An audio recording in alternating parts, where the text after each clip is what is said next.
एक समय की बात है, काशी के एक गांव में मोहनदास नाम का एक 10 साल का बालक अपने पिता के साथ रहता था, जिसका जन्म एक बेहद गरीब परिवार में हुआ था। मोहनदास जब 5 साल का था तब उसकी माता किसी गंभीर बीमारी के चलते और पैसों की कमी की वजह से और आसपास कोई चिकित्सा न होने की वजह से चल बसी थी। मोहन जी के पिता ठाकुरों के खेत में मजदूरी किया करते थे, जिससे मिलने वाले पैसों से मुश्किल से ही घर का खर्चा चल पाता था।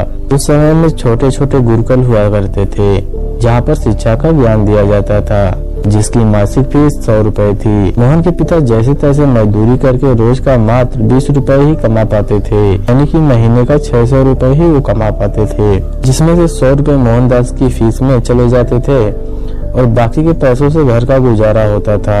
मोहनदास पढ़ाई में अच्छा था और साथ में बड़ा ही जिज्ञासु व्यक्ति था। गुरुकुल में मोहनदास बहुत मन लगाकर पढ़ता था और अपने मास्टर से खूब सारे सवाल करता। मास्टर जी भी मोहनदास के सभी सवालों का जवाब देते। इस तरह मोहनदास के मन में चल रहे सवालों की जिज्ञासा शांत हो जाती थी। गुरुकुल से छुट्टी होते ही वह तुरंत अपने पिता के साथ उनके काम में हाथ बटाने के लिए पहुंच जाता। धीरे धीरे करके ऐसे 6 साल बीत गया और ठीक 6 साल बाद एक दिन मोहन और उसके पिता की जिंदगी में फिर से दुख की दस्तक दे दी। मोहन जब 16 साल का हुआ तब उसके पिता बीमार पड़ने लगे थे। अब उनमें मजदूरी करने की ताकत ही नहीं थी। पैसा न होने की वजह से मोहनदास का गुरुकुल शिक्षा भी छूट गया। इस तरह मोहनदास ने 7 साल की उम्र से 16 साल की उम्र तक ही गुरुकुल से शिक्षा हासिल कर पाता है। मोहनदास पिता को लेकर बहुत ही चिंतित रहा करता था, क्योंकि मोहनदास के पास अपने पिता का इलाज कराने के लिए अब पैसे ही नहीं थे। जैसा कि मोहनदास बहुत ही जिज्ञासु व्यक्ति था, जिस वजह से किसी भी अमीर इंसान को देखता तो अपनी जिंदगी के बारे में सोचने लग जाता। इन सब सवालों के चलते मोहनदास के दिमाग पर ऐसा असर हुआ कि वह मजदूरी करने लगा। मोहनदास वो हर संभव प्रयास करने लगा जिससे उसके पास धन आए और अपने पिता की बीमारी का उपचार करवा पाए। मोहनदास ने दिन रात मेहनत की और अपने पिता का उपचार भी करवाया। मोहनदास के पिता की हालत सुधरने लगी और देखते ही देखते पिताजी स्वस्थ हो गए। पिताजी मोहनदास की मेहनत से बहुत खुश थे। मोहन के पास इतना धन हो चुका था कि मोहनदास ने एक खेत और 2 गाय खरीद ली थी। जिन हालातों के चलते मोहनदास ने इस कदम उठाए थे, आज उसी के बदौलत मोहनदास के पास खूब धन था, जिससे उसकी जिंदगी की लगभग सब जरूरतें पूरी हो जाती थी। मोहनदास जिज्ञासु होने की वजह से बड़े बड़े धनवान लोगों की जिंदगी के बारे में जानने लगा। इसका असर मोहनदास के दिमाग पर हुआ। उसकी मानसिकता यह बन चुकी थी कि अब धन ही सब कुछ है, धन से कुछ भी खरीदा जा सकता है। मेरे पास जितना अधिक धन होगा मैं उतना ही खुश रहूंगा और मेरे पिता भी उतना ही खुश रहेंगे। अपनी इच्छा को पूरा करने के लिए मोहनदास ने दूध का व्यापार शुरू कर दिया। यहीं से शुरू हुआ मोहन के धनवान बनने का सफर। अब देखते ही देखते उसकी जरूरतें इच्छाएं में बदलने लगी। अपनी इच्छाओं को पूरा करने के लिए मोहनदास धन का सहारा लेता। कुछ समय बाद मोहन के पिता अपनी इच्छा जताते हुए उससे बोले, बेटा अब तुम जल्दी से शादी कर लो, मेरी जिंदगी का अब कुछ भी पता ठिकाना नहीं है, कब क्या हो जाएगा। मोहनदास अपने पिता की इच्छा को पूरा करने के लिए शादी के लिए मान जाता है। मोहनदास का विवाह हो जाता है। मोहनदास खुशी पाने के लिए ऐशो आराम के सभी भोग विलास का सामान खरीद लेता है। एक आलीशान हवेली भी बनवा लेता है। अब एक दिन ऐसा भी आया कि सब कुछ होने के बावजूद भी मोहनदास दुखी सा रहता था, क्योंकि उसका मन संतुष्ट नहीं होता था। इधर एक तरफ उसकी इच्छाएं जो खत्म होने का नाम ही नहीं लेती थी। अब मोहनदास का मन कहीं भी नहीं लगता था, वह परेशान रहने लगा।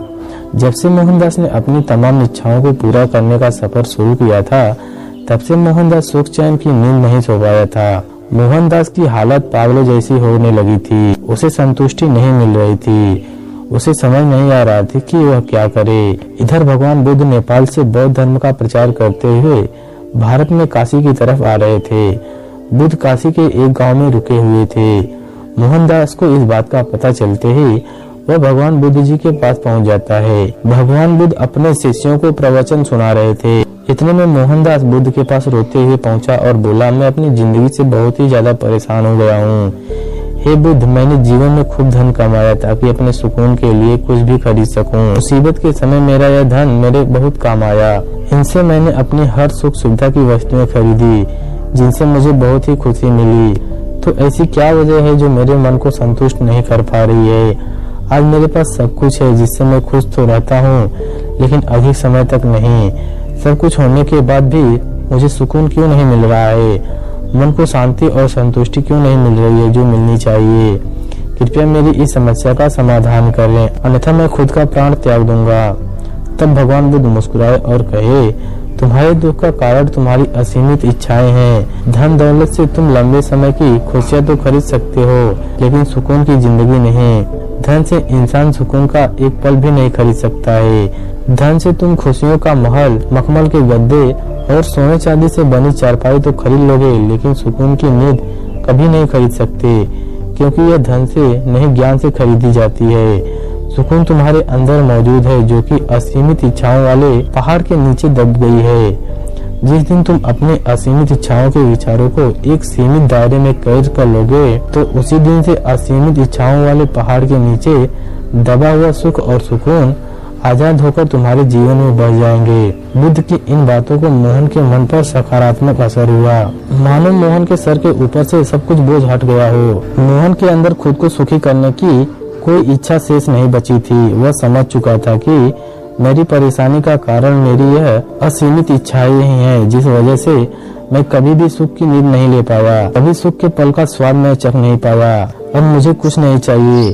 कुछ दिन बाद मोहन ने खुद यह अनुभव किया कि उसने सोचा कि मेरी जिंदगी में शुरू से सुकून पाने के लिए धन दौलत लुटाता रहा, बस धन कमाने के पीछे मैं भागता रहा, जीवन के इस सत्य से अनजान रहा कि सुकून तो मेरे अंदर ही है, जो असीमित इच्छाओं के अंधेरे में कहीं खो गई थी। और आज मन से बहुत हल्का महसूस कर रहा हूँ। आज जाकर मेरे मन को संतुष्टि मिली है। जय हो महात्मा बुद्ध की, जिन्होंने मुझे यह ज्ञान दिया, अन्यथा मैं यूं ही सारी जिंदगी सुख चैन की तलाश में भटकता रहता और अंतिम मृत्यु को प्राप्त हो जाता। तो दोस्तों, इस कहानी से हमें यह सीख लेनी चाहिए कि अपनी इच्छाओं को सीमित ही रखें, तो ही जीवन में सुख का आनंद ले सकते हैं। आपको हमारे द्वारा सुनाई गई कहानी कैसी लगी कमेंट सेक्शन में जरूर बताइए। ऐसी ही और वीडियो देखने के लिए हमारे चैनल को सब्सक्राइब कीजिए। अगर आप हमारी इस वीडियो को फेसबुक पेज पर देख रहे हैं, पेज को जरूर फॉलो कीजिए। धन्यवाद।